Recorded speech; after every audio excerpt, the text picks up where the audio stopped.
Some time ago, my wife and I made a bet. If I could build something good enough to hang above our bed, well, let's just say she quoted Monica from Friends and promised me, I am going to cook you anything you want in here. And I'm going to do anything you want in there. but if I failed, I'd be doing dishes by hand for a week. So yeah, that's what we call high-stakes woodworking. With that kind of motivation, I thought, challenge accepted. I grabbed my coffee, opened my laptop for research, and that's how this wild idea was born. It all began with a mild creativity crisis, also known as scrolling Pinterest and Etsy for 3 hours, hoping for divine inspiration to strike.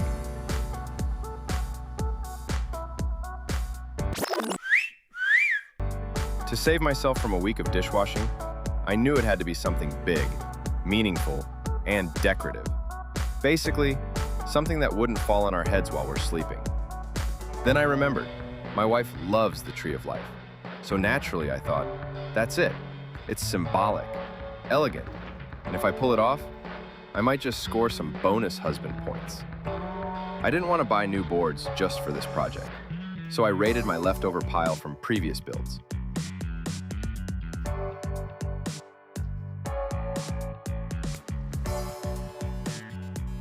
My CNC machine is 2 by 4 feet, so the plan was to make 2 panels, left and right, and carve the Tree of Life shape across both. Simple plan, in theory. Now, my mom once told me, think twice, cut once. Apparently, I didn't listen, because after I cut 5 out of 6 boards, I suddenly realized I didn't have enough boards of the same size or color. So yeah, time to hunt for other types of boards and start over again.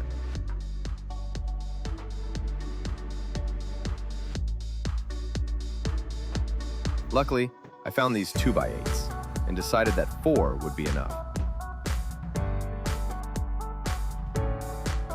So I started planing the boards, which is basically therapy for people who don't trust yoga.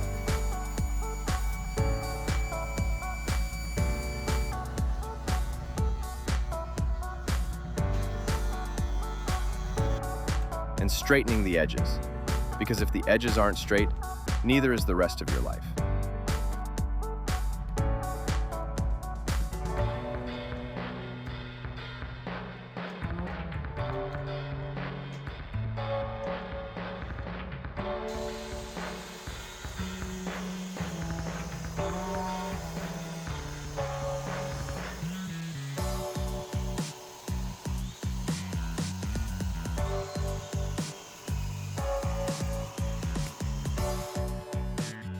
Gluing the boards together to make 2 large panels for carving.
Now, I need to find the exact center of each board to properly line up my carving setup.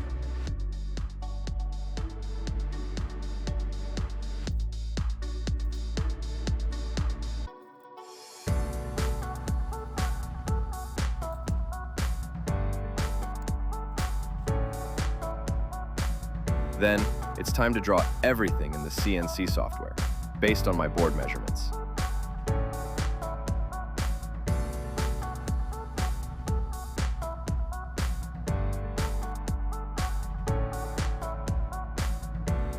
I divided the carving paths into two sections, the left half of the tree and the right half.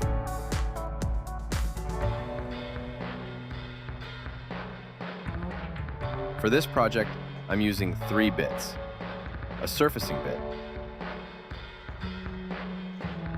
a 30-degree V-bit, and a 1/4-inch end mill. If you're interested, I'll add the proper names of those bits in the video description, starting with flattening the boards. And now, the most satisfying part, vacuuming all that dust. Some people go to therapy. I just clean sawdust and call it emotional balance. Quick cleanup with a chisel. Turns out, when something goes wrong, it's rarely the machine. It's the guy pressing the buttons.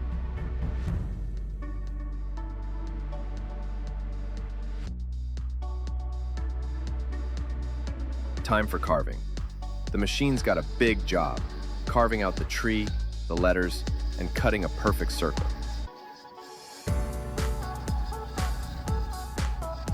It took around 8 hours to carve both halves of the circle, and most of my sanity.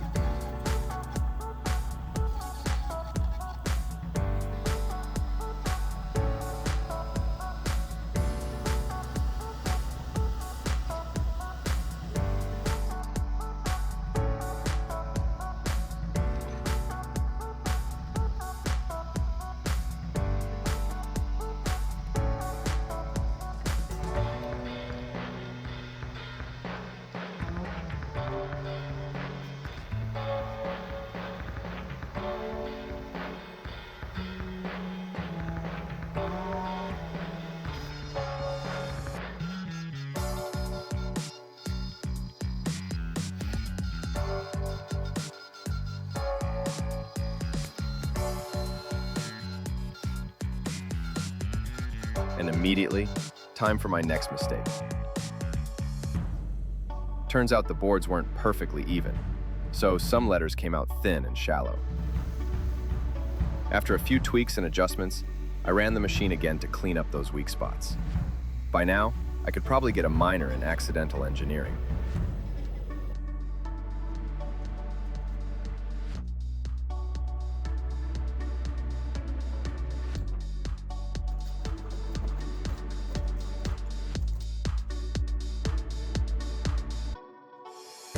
Once it was cut out, I glued down the loose parts.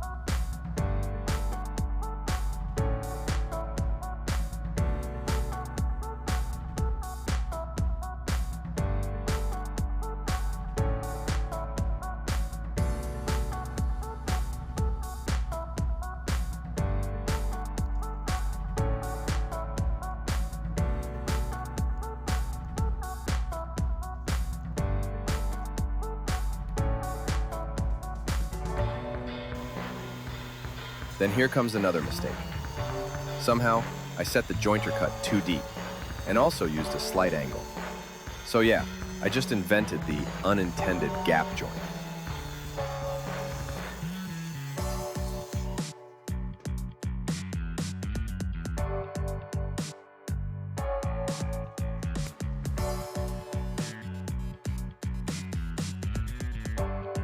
Thankfully, I made the boards a little oversized, so I had room to fix it.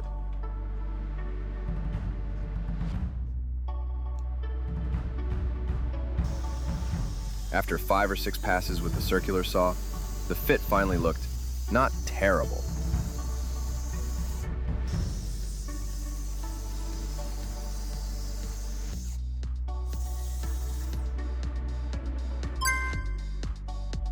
Now, using my router, I cleaned up the rough CNC edges. to get that smooth, round shape.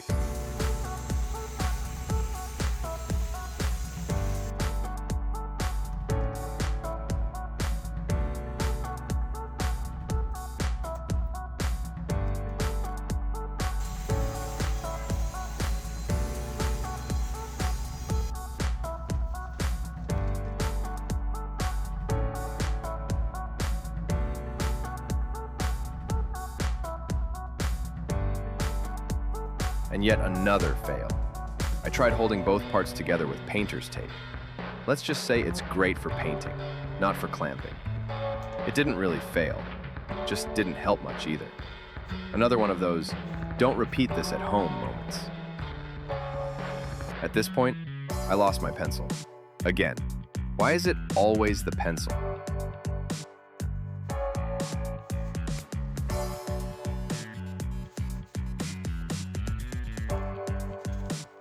Since I'll be joining both parts with dowels, I need them aligned perfectly.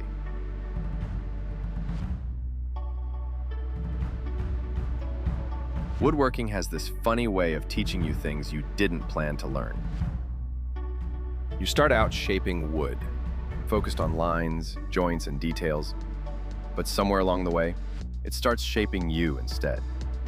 It builds your patience, stretches your creativity, and humbles your perfectionism, one tiny mistake at a time. In the end, every project leaves behind more than sawdust. It leaves a little growth, a little wisdom, and maybe even a better version of you.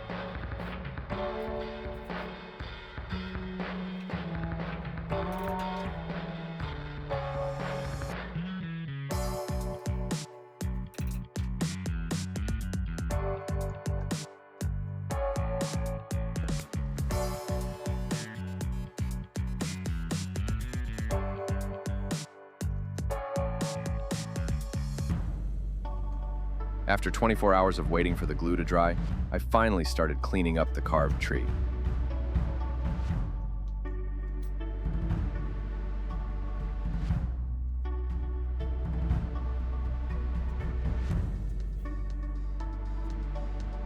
Between sanding and detailing, this part alone took about 4 hours, or roughly 2 podcasts and 1 mild existential crisis.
You ever stare at a piece of wood for so long that you start questioning its decisions?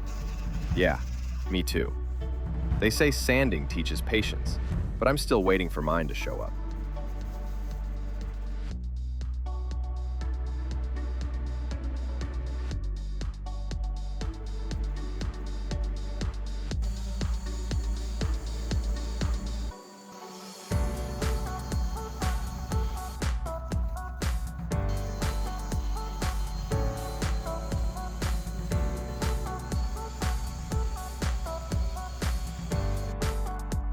filling holes with wood filler, just taking care of the small things before moving on to the finish.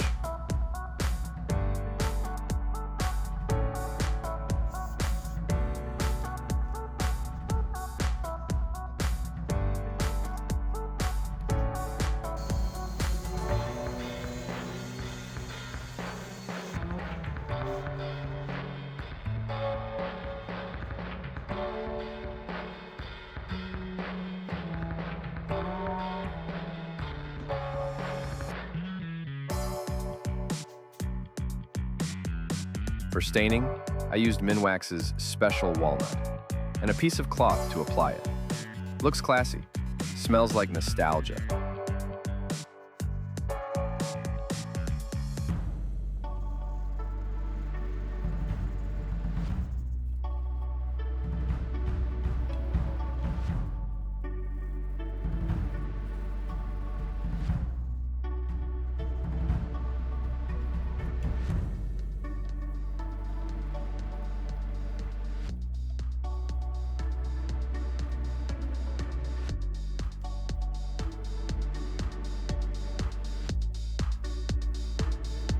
My original plan was to stain everything one color and call it done. But once I saw the result, it looked flat and boring. So I added contrast. White paint on the letters and background.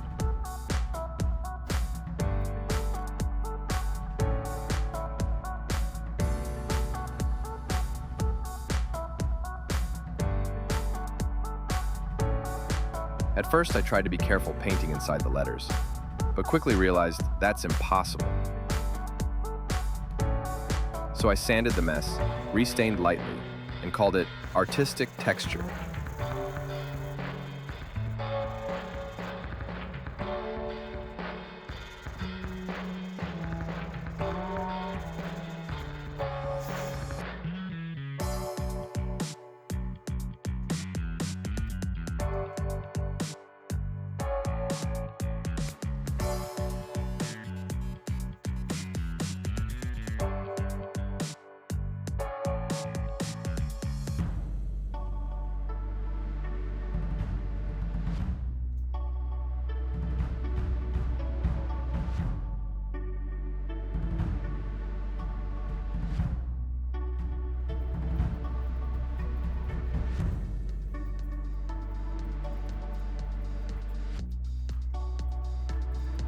Three hours later.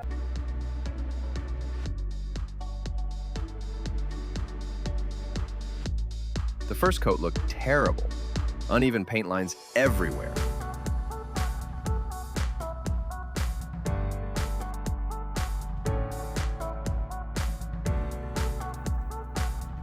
So I taped around the tree and added several more coats. This was, by far, the longest part of the project. At one point, I started wondering if painter's tape was my spirit animal.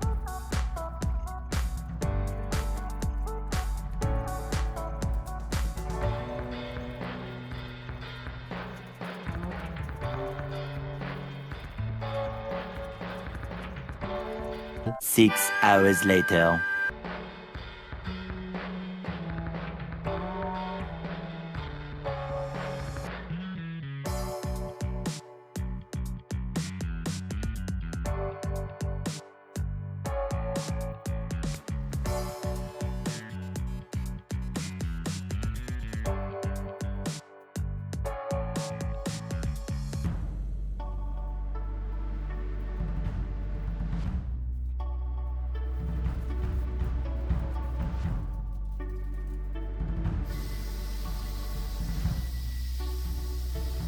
Applied 3 coats of clear enamel, lightly sanding with 400 grit in between.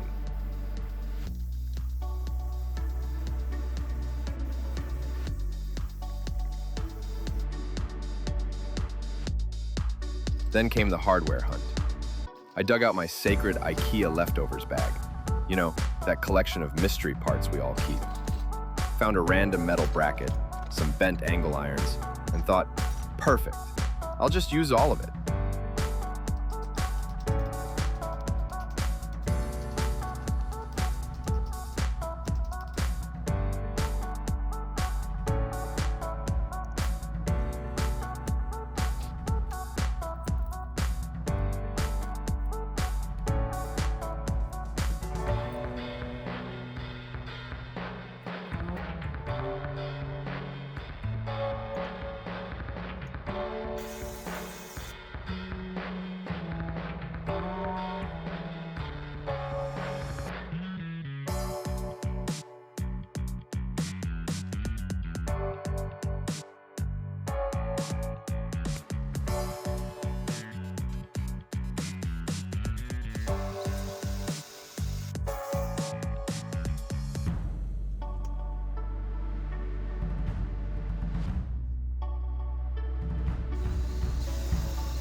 All right, this is what it became.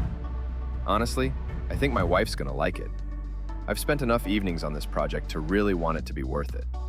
It's one of those builds that keeps surprising you. Starts rough, but ends up feeling like something you actually want to keep. Now, it's time to hang it above our bed, and I really hope it stays there. I've double-checked everything, but, gravity likes to test confidence. Still, I'm proud of how it turned out. What started as a few random boards actually looks like something worth keeping. And by this point, I think this tree has deeper roots than I do. To keep things clean, I used a Ziploc bag and painter's tape to collect drywall dust while drilling. This trick might not win awards, but my vacuum definitely approves. She loved it. It's still hanging, and I haven't washed a single dish this week. I'd call that success. What do you think? Worth the effort? Or would you have built it differently? If you enjoy real builds, real mistakes, and a bit of fun, hit subscribe and let's see what happens next.